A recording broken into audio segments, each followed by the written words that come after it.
But first of all, man, like usually like I kind of BS and I'm like, yo, that was like a great movie. It was really funny. Bro, like I legitimately like, it was the funniest movie I've seen, not just this year, but like in the past year and a half, man. Like so all you risking your life in vain, it was worth it. It was worth it for me at least, you know what I mean? So, no doubt. So how'd you get involved in the project, my man? Eric hit me up about it, wanted me to read for it. You know what's funny too, now that I think about it, I kind of half-assed it. I didn't like study it. I didn't learn the lines. I just kind of just did it. Just because he was my friend, but I'm like, damn, did I book this shit? Like, but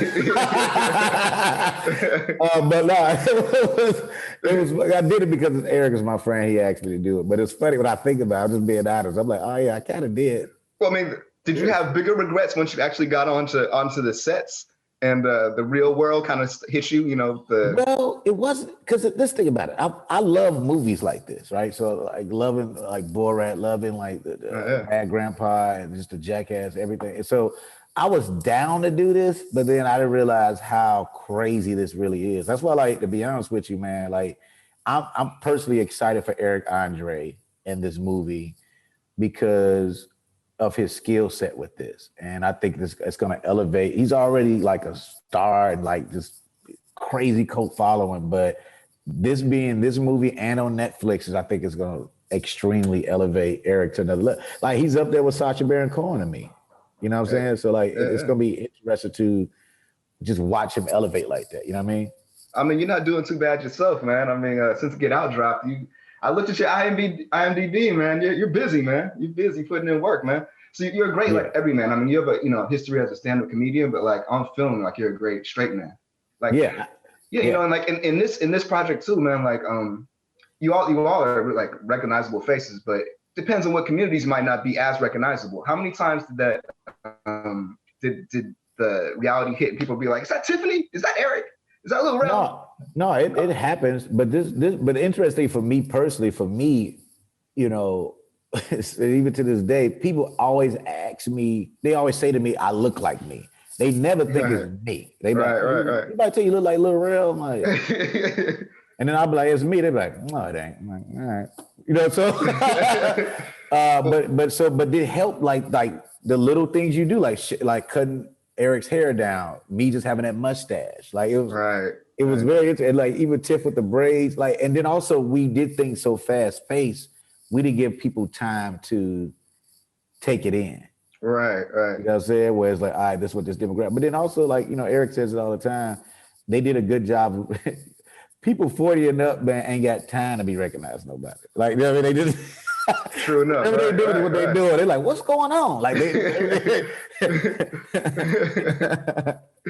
Well, I want to bring up a couple of different scenes, man, because like a few different times I'm like, I don't know how they're gonna make it out of this or how they did it.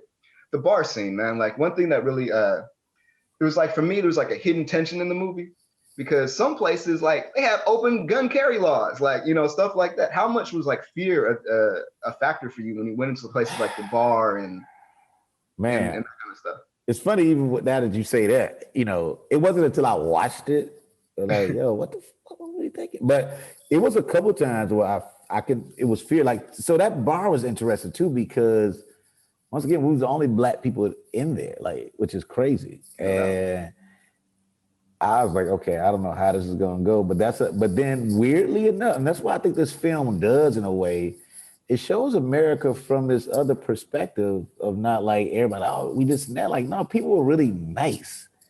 You know, so I thought that was fascinating because even some of the stuff, like you'll see me taking shots with them, because we was there with them the whole time before we got to the big prank.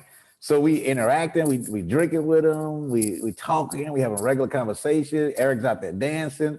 So we spent a really nice amount of time in there. And then it goes haywire. That's what makes that prank work, because we chilled for a long time. He climbs to the top of the thing. What about the supermarket scene? I mean, that scene, you guys, you know, obviously were able to go buck wild. Like, what was that like, man? Because I wasn't as scared for you. I was just like, I don't know how this is gonna go though. Like, how did you feel about that? It's so funny. That wasn't a bad neither. The pranks you don't expect to be like, whoa, was really the finger trap thing. That's one where everybody was really angry about that. I'm like, why y'all so mad about two dudes, like it was people walking by like, they better not say nothing to me. You know what I mean? Like, what? Because I was going to ask you about the barbershop scene. I mean, like, it looked like your life was in danger. Damn. we literally, that was the first day that brother was going. It's crazy that the man went from about to kill us. He finds out it's a movie. He's like, man, almost. I'm like, brother, you was gonna go to jail? Because we came in to ask for help. I mean, his reaction, I'm like, what was he talking about before we came in here? Was he like, man, let somebody walk in here with their dicks connected? And like, I'll kill him. Like, what? So like, I don't know what his conversation. He was so, it looked like he was looking for a gun when before he grabbed the knife. That's what it looked like through the window. And he was like, he literally was like searching for something. We was like, yo, he's about to shoot. And Eric is, once Eric is in the mode of it, I was out of character, like, hey man, sir, look. And he chases out the shop. I like scraped my elbow, my knee, because I fell to the ground, like under this car. Like, it was crazy. I was so scared. What city was that in? Atlanta. Oh yeah, there you go. Yeah. And it was the hood. I'm like, I remember telling them that when we pulled up, like, fam, do we have enough security for this right now? I was like, because you don't play. Like, all right, well, here we go. And it happened exactly how I thought it would, even more scary. Because I'm not a scary dude. But then when you're entangled with somebody, I had no way to defend myself. So I was frightened out my mind. But that was the first day. I walked to the hotel and everything, still in my costume. How big was your crew when they follow you around? Well, they're all hidden in places. So what happens is, and after the first day, they had a real meeting and tighten everything up. But the security would be in there like a regular patron. Or they'll be sitting there, you have security. You have like cameras inside of book bags. So somebody might be there with a book bag standing like that. Like, the way everything was done was very strategically dope. And it was like people inside this little mirror thing. And wow, I still to this day, I think that's one of the secretness of it is brilliant to me, the way they did everything. Yeah, and then like another enjoyable part for me is at the end when the curtain comes down, you can kind of be like, and you show them the clicker and you're like, it's a movie. How, were there any like unexpected responses to that? Were people generally pretty happy about it? Or were they like, yo, that ain't funny, man? Like, well, when we did, I guess I don't want to reveal that, but the end of the movie, when we did that twice, the first time we did it, it was successful. And then they decided they wanted to do it again in front of the same people, which I thought that was stupid because they didn't know, once you do that cut thing, they all be like, oh, it was just a prank. Right. I don't think you could do, and they wanted us to perform again in front of them. And it meant like that first one is the one. The second one's great, whatever. But the first one, man, we had them riled up, man. That it was crazy. But we couldn't, none of those people signed off because they saw us do it again. And thought about it like, I ain't signed off to this. I don't want to be in no movie doing this craziness. But at first they was on board, right? That's why, like, I think that's one of the things you learn too. To get them people to sign off, cut, hey, it's a movie, like while still in this joyous place, that's when you do it. If you try to like let them process what's happening. Right. They might not sign off on it. That's why it's so funny, but that's why I learned a lot from that. Like that's, ooh. Well, there's two things. What was the funniest scene that didn't make it in there for you that you thought was like? The exorcism. We did an exorcism where Eric's character is possessed by the devil. We had this preacher come in.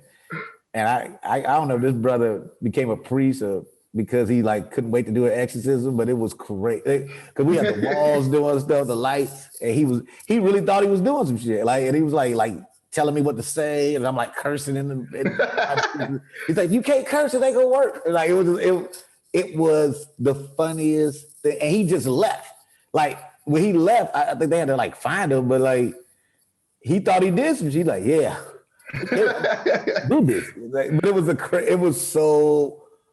it was funny. It's one of the funniest things. I think we're gonna put it out anyway, just as a bonus thing. Hey, I want to see it, man. It's crazy. But it didn't match what story of the movie, but it's insane. All right, I want to go off the movie just for a quick second, because another one of your movies that you appeared in that like to me is an underrated film. Because I'm a big basketball head. It's Uncle Drew.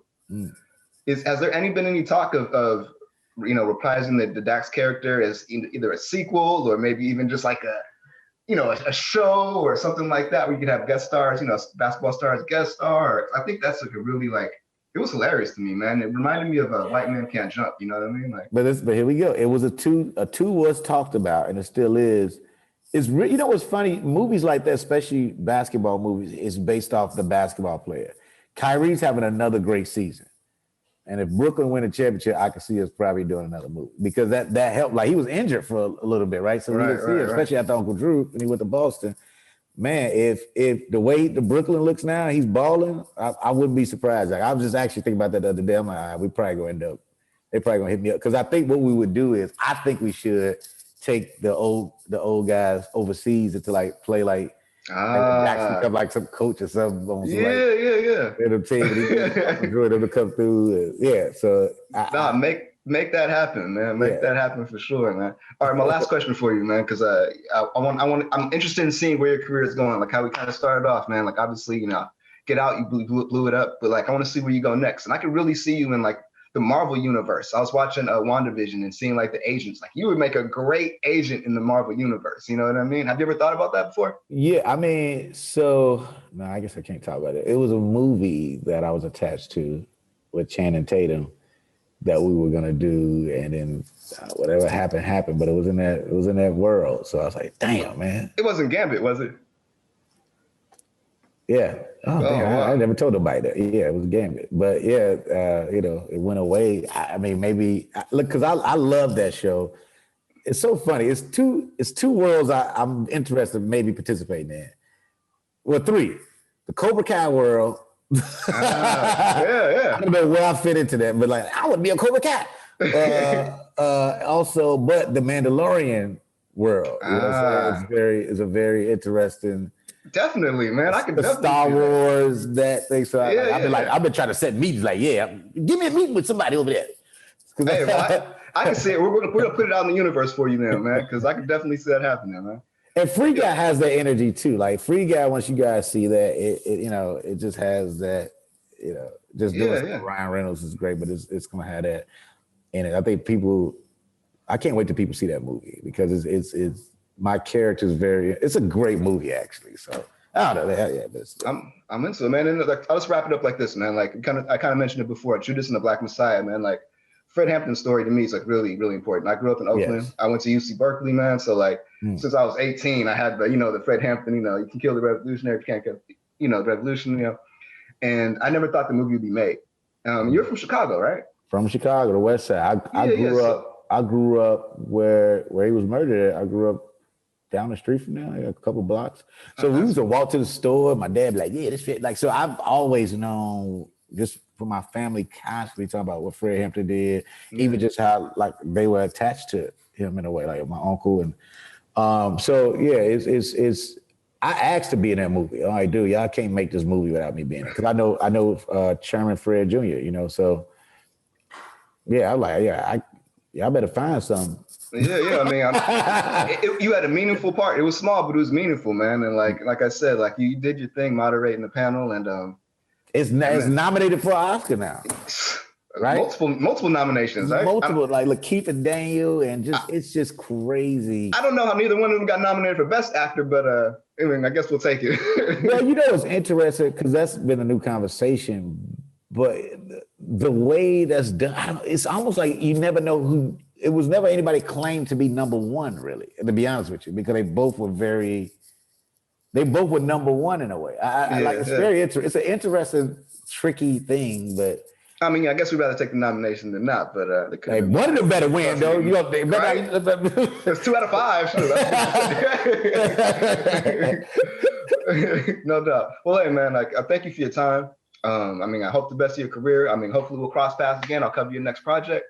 And bro, I got about 6 more movies coming out. So I told you, I saw your IMDb. You're doing your thing, man. So we're gonna circle back around for sure. Nice talking to you, man. Yeah, good luck to you, my man. Thank you, brother.